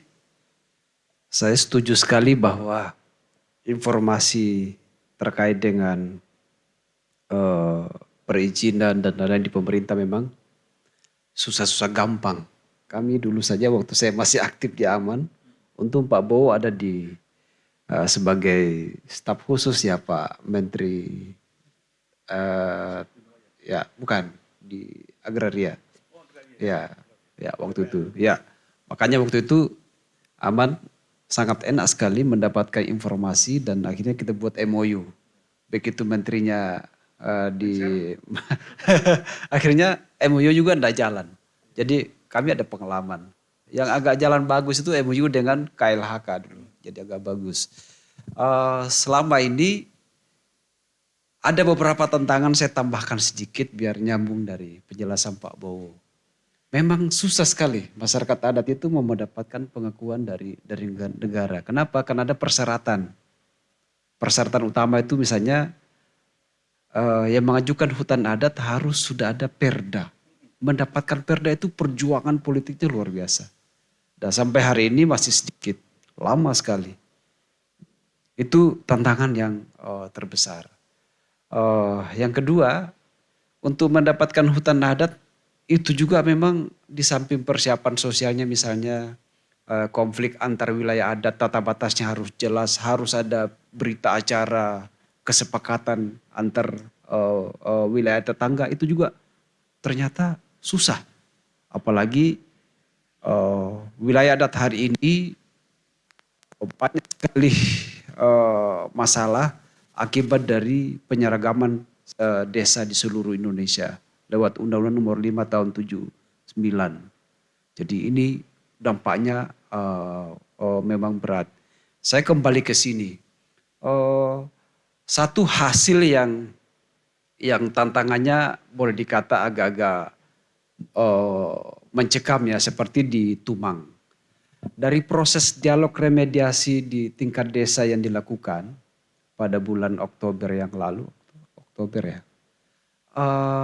ini berhasil menghasilkan 6 poin. Ini contoh ya, saya ambil satu di Desa Tumang. Ada usulan yang menurut kami yang ikut bersama dengan masyarakat di sana, yang bagi saya itu luar biasa. Yaitu pihak perusahaan diminta menanam ulang pohon-pohon madu yang ditebang saat masih ada ini penebangan hutan alam sebelum di atas tahun 2000-an ya. Jadi ini sebuah usulan yang menurut saya luar biasa. Ya, jadi pohon sialang yang tadinya sudah ditebang, terus karena itu ternyata bagi masyarakat adalah bagian dari identitas kebudayaan, bukan semata-mata karena alasan ekonomi. Dan mereka mampu menghitung masih sekian pohon, ada 10 pohon mereka harus nanam. Itu luar biasa. Yang kedua adalah Tumang itu ternyata kampung itu adalah konsesi. Jadi perkampungan itu semua ada dalam areal konsesi. Jadi yang mereka minta adalah pemetaan ulang. Kemudian tapal batasnya diperjelas. Karena hari ini remang-remang tuh. Mereka tidak tahu di mana patoknya PT SSL dengan desa. Itu mereka tidak jelas. Jadi mereka berkebun, membangun rumah itu di lahan konsesi. Tapi masalahnya sekarang juga kalau penegakan hukum dilakukan, harusnya kan mereka tidak boleh. Tapi di situ gereja, masjid, rumah ibadah, sekolah, termasuk kantor desa di dalam konsesi. Kemudian yang menarik juga di hasil dialog remediasi desa ini adalah salah satu prinsip dan menjadi indikator di standar FSC adalah EPIC, Free, Prior and Informed Consent, atau dikenal dengan Padiatapa. Atau kalau di kampung, kalau kita menjelaskan apa itu EPIC, apa itu persetujuan di awal dengan informasi yang jelas tanpa paksaan, itu susah. Nah yang gampang apa? Pak, kalau ada yang datang ketuk pintu dulu. Assalamualaikum, pagi, boleh saya masuk? Kalau dipersilakan ya masuk. Ya itulah epic. Nah, sebagian besar dari hampir 10 desa ini yang melalui proses meminta izin dulu. Kemudian, kau kesini tujuanmu apa? Mana izin kau dapatkan? Nggak ada ternyata. Jadi mereka menuntut supaya ada proses epic di setiap tahapan-tahapan kegiatan di perusahaan. Nah, salah satu indikator utama dalam standar FSC adalah epic Padiatapa. Jadi harus ada persetujuan di awal, kemudian informasi yang lengkap, lalu masyarakat diberi waktu untuk mendiskusikan, bersepakat setuju, kalau setuju lanjut, kalau enggak jangan dilanjut. Jadi kalau dia lanjutkan, tidak akan lolos untuk mendapatkan sertifikasi FSC. Jadi ini kira-kira tambahan dari saya. Terima kasih. Terima kasih Pak Bowo, bagus sekali. Jadi ini udah banyak dijelaskan di dalam acara dari sejak Januari kemarin. Tapi saya ulang lagi boleh ya. Jadi untuk mendapatkan sertifikasi, prinsip yang paling ini kan satu, perusahaan harus taat hukum, ikutin hukum nasional gitu kan, ikutin semua gitu. Yang kedua memang harus melindungi nilai-nilai konservasi. Yang ketiga, nah ini harus menghormati hak asasi manusia, HAM. Termasuk hak pegawai dan seterusnya. Jadi ada isu ketatan hukum, legalitas. Kalau dia melanggar hukum ya nggak lolos ketika di audit begitu. Yang kedua, kegiatannya nggak boleh merusak alam. Kalau dia merusak alam, nggak lolos juga. Nah, alamnya tuh ada 1, 2, 3, 4 nih kalau HCV-nya. Kemudian dia nggak bisa melanggar HAM. Nah, agar nggak melanggar HAM kan harus FPIK. Kulono dulu, nanya dulu, boleh nggak kalau kami nanam di sini? Saya udah punya konsesi, tapi saya lihat, ini kebun Bapak. Saya mau nanam di sini. Saya udah dapat izin nih dari menteri mau nanam. Tapi kalau yang punya kebun, nggak boleh. Nggak bisa maksa dia. Dia nggak bisa, aku udah punya izin, pokoknya tak hajar aja. Itu ngelanggar HAM. Gagal lagi dia. Jadi bayangi kalau dia ikut FSC, seberat itu. Jadi datang dia kulonumun, kalau yang punya lahan bilang, ini kan tanaman singkong saya nggak boleh kamu nanam akasia di sini. Pulang dia. Tapi dia datang lagi besok, Pak, kita negosiasi lah, tanaman singkongmu tak ganti nilainya. Ya nanti kalau memang kesepakatan, berarti lolos, berarti yang punya tanah udah rela. Itu tentu diperbolehkan. Nah, ini pelanggaran banyak terjadi. Kita tahu semua kan. Berapa pohon sialang yang hilang di Tumang begitu ya. Berapa banyak sungai yang dulu orang nyari ikan, sekarang nggak ada ikan lagi, dirusak gitu. Kan banyak sekali nih yang sudah dirusak oleh perusahaan. Dari tahun 95, 96, 97 sampai 2020. Jadi sekarang grup ini, April atau APP, Senar Mas, itu datang ke FSC bilang, kami betul-betul mau tobat. Semua kesalahan kami, ayo kita list. Jadi kalau tobat itu tidak mengulangi, ya kan? Diampuni kalau Allah ya. Tapi ini FSC lebih kejam nih. Dia bilang, oke, kamu gak boleh ngulangi, tapi yang telah kamu rusak, harus kamu ganti. Tanggung jawab. Tanam lagi kalau tergantung yang minta. Kan dulunya kan bapak saya yang punya singkong, yang dihajar. Bapak saya udah meninggal, mohon maaf.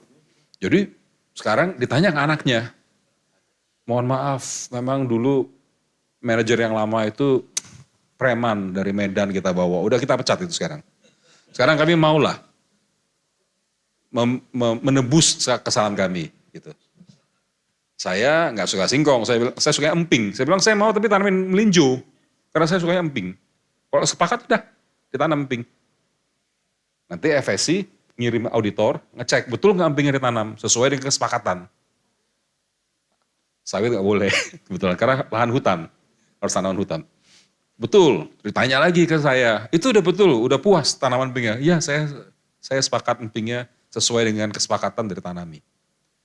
Oh, berarti untuk hanya saya, dia udah selesai bayar. Tapi kan ada berapa ratus ribu orang yang begitu. Se-Riau, dan nggak hanya Riau ya, juga pulau-pulau lain kan mereka ada begitu. Itu baru yang satu isu tadi pohon sialang atau ini. Kan ada isu yang sungai rusak, ada isu makam orang ke bulldozer, ngebalikin makam gimana caranya. Itu ya harus didiskusikan dengan keturunan ahli warisnya. Lubuk larangan juga ada. Panjang sekali dosanya. Tahu lahan adat yang sudah hilang, identitas hilang. Itu harus digali lagi. Wah, gimana ya identitas yang muncul, rupanya salah satunya siamang. Siamang lagi, sialang. Terus apa lagi dan apa lagi begitu. Nah, setelah ini dipenuhi, nanam sialang aja butuh waktu berapa tahun kan, sampai menghasilkan lebahnya, sampai budaya saya kembali lagi. Jadi udah tinggi, baru praktek budaya dimainkan. Nah, baru auditor datang setelah mungkin 10 tahun kemudian, auditor bilang, oh ya, rakyat Siamang yang soal budaya itu udah bilang kami udah puas, kami udah kembali mengaktualisasi, meng-exercise adat kita karena sudah ada pohon sialang sekarang. Nah, itu belum dapat sertifikasi loh. Itu baru boleh ikut sertifikasi. Jadi yang remedi ini seperti karcis masuk. Tapi belum dapat SIM-nya, baru dapat karcis saja. Kita kalau mau bikin SIM kan mau registrasi dulu gitu. Nah, registrasi kan harus siapin duit, siapin foto, siapin KTP, fotokopi. Nah, itu baru itu. Setelah itu baru sertifikasi, baru ujian tes teori, tes praktek. Kalau lulus baru dapat SIM-nya FSC. Jadi kebayang ya beratnya. Untuk bisa tes SIM aja, ini langkahnya harus berapa ratus ribu hektar hutan yang dikembalikan. Karena kalau WWF bilangnya, bukan WWF nggak peduli orang ya, tapi kita ngomongin gajah gitu misalnya. WWF kan bilang, tadinya Riau punya 1.000 ekor gajah. Dengan luasan habitatnya 0,5 juta hektar. Sekarang gajahnya tinggal misalnya 70 ekor. Habitat tinggal 50 ribu. Berarti kan 450 ribu hilang. Nah dicek 450 ribu hilang itu berapa RAPP tanggung jawab, berapa APP tanggung jawab. Dihitunglah dengan para pakar semua gitu ya dihitung. Ternyata RAPP 200 ribu, APP 230 ribu. Nah mereka harus kembaliin habitatnya. Dia harus cari lahan agar habitat gajah bisa kembali karena mereka ngerusak 200 ribu. Lahannya di mana? Ya hati mereka sebagian dikorbankan. Atau mereka merayu masyarakat adat di Tumang. Bapak Kepala Adat Tumang, boleh nggak kami minta 3.000 hektar untuk kita hutankan kembali. Jadi mencari lahan untuk mengembalikan habitat gajah. Belum kita ngomong harimau, belum kita ngomong badak.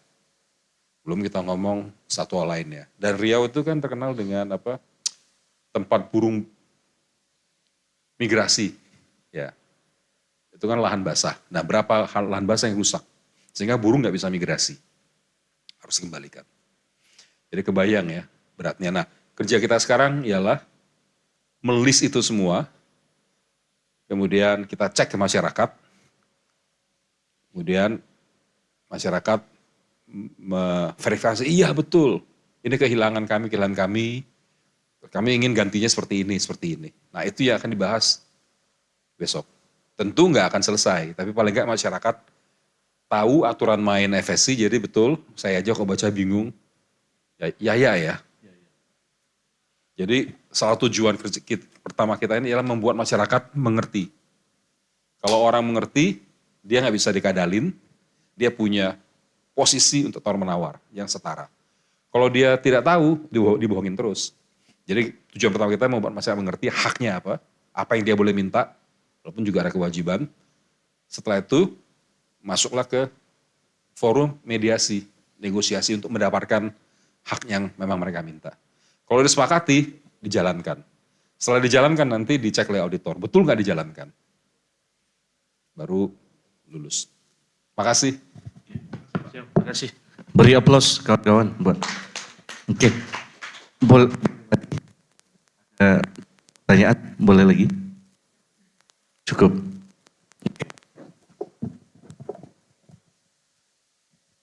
Atau satu lagi lah nggak? Ada yang mau nanya nih? Boleh. Ada yang mau nanya? Enggak ya? Oke, pas. Oke, baik kawan-kawan, saya pikir tadi yang dijelaskan Bang Nazir cukup memberikan gambaran kepada kita bahwasanya begitulah nanti cara kerja dari remediasi ini yang memang dieksekusi. Saya jadi teringat juga dulu waktu pernah kerja di rumah sakit itu, ada lembaga sertifikasi rumah sakit global namanya GCI dan CARS. Nah kurang lebih itu sama itu. Jadi mereka mengaudit seluruh rumah sakit di Indonesia itu sudah sesuai enggak dengan standar pelayanan pasien global. Nah kira-kira begitu ya cara kerjanya. Dilihatlah standar keselamatan pasiennya, dilihatlah standar pengelolaan obatnya, kualifikasi dokternya. Kira-kira gitu ya Prof ya, gambarannya gitu ya. Nah ini, tapi satu hal yang saya tangkap tadi, ini memang peluang yang luar biasa. Artinya disinilah kita, khususnya masyarakat adat mungkin Bang, untuk men-take over seluruh emosi dan kerusakan yang memang kita akui terlanjur dalam gitu. Nah ini momentumnya untuk kemudian kita titipkan kepada FSG untuk betul-betul disupervisi dan diaudit korporasi itu seketat-ketatnya. Untuk kemudian pertobatan nasuha itu bisa terjadi gitu ya. Taubatan nasuha itu bisa terjadi ya. Karena kalau tobat sambalado kan bahaya nih. Ngulang lagi nih Prof. Ngulang lagi. Nggak selesai ini kan. Nah tapi saya pikir iya. Jadi yang mesti menjadi entry point kita adalah bahwa ini opportunity untuk kita memulihkan ekosistem dan memulihkan emosi kita terhadap begitu luar biasanya kerusakan yang terjadi ketika pemerintahan politik mengizinkan industrialisasi terhadap hutan itu besar-besaran. Memang kita meraup keuntungan, tapi satu sisi kita menanggung bala dari kebijakan-kebijakan politik masa lalu. Nah, oleh karena itu, mari kita tunggu pertobatan nasuhanya. Oke, dengan tentunya, saya pikir satu hal lagi, di sini terlibat aktor-aktor yang sangat kredibel, terpercaya. Menurut saya itu kunci. Itu kunci juga untuk menjawab yang dari Gauriau tadi. Artinya, orkestrasi memainkan ini itu diampu oleh aktor-aktor yang kredibel. Itu satu amanat besar, Prof. Bang Nazir. Kita menaruh harapan besar bahwa dengan background yang sangat luar biasa secara intelektual dan pengalaman forum dunianya, bisa menuntun pemegang izin kehutanan itu ya bertobat nasuha tadi gitu. Nah saya pikir gitulah kira-kira gampangnya gitu ya untuk memahami ini. Baik, saya pikir itu tentu ini akan berlanjut besok ya Bang Nazir, dan saya pikir mari bersama-sama rekan-rekan pers hadiri. Di sana akan hadir kepala daerah, akan lebih komprehensif lagi tentunya diskusi kita pada esok hari. Terima kasih Prof. Bo, terima kasih Bang Mahir, Bang Nazir, terima kasih, dan rekan-rekan pres terima kasih. Kita beri aplaus untuk kita, mudah-mudahan ini jadi momentum penting, berbagai macam tragedi kita berdoa untuk kemudian korban-korban yang meninggal dunia bisa mendapatkan tempat yang terhormat di sisi Tuhan, dan satu sisi jadi refleksi serius untuk kita berikhtiar menyelamatkan bumi dan seisinya. Terima kasih teman-teman, mohon maaf atas segala kekurangan, terima kasih atas segala perhatian. Hadza min fadli Rabbi. Wassalamualaikum warahmatullahi wabarakatuh. Saat ini Anda sedang mendengarkan Radio Era Baru.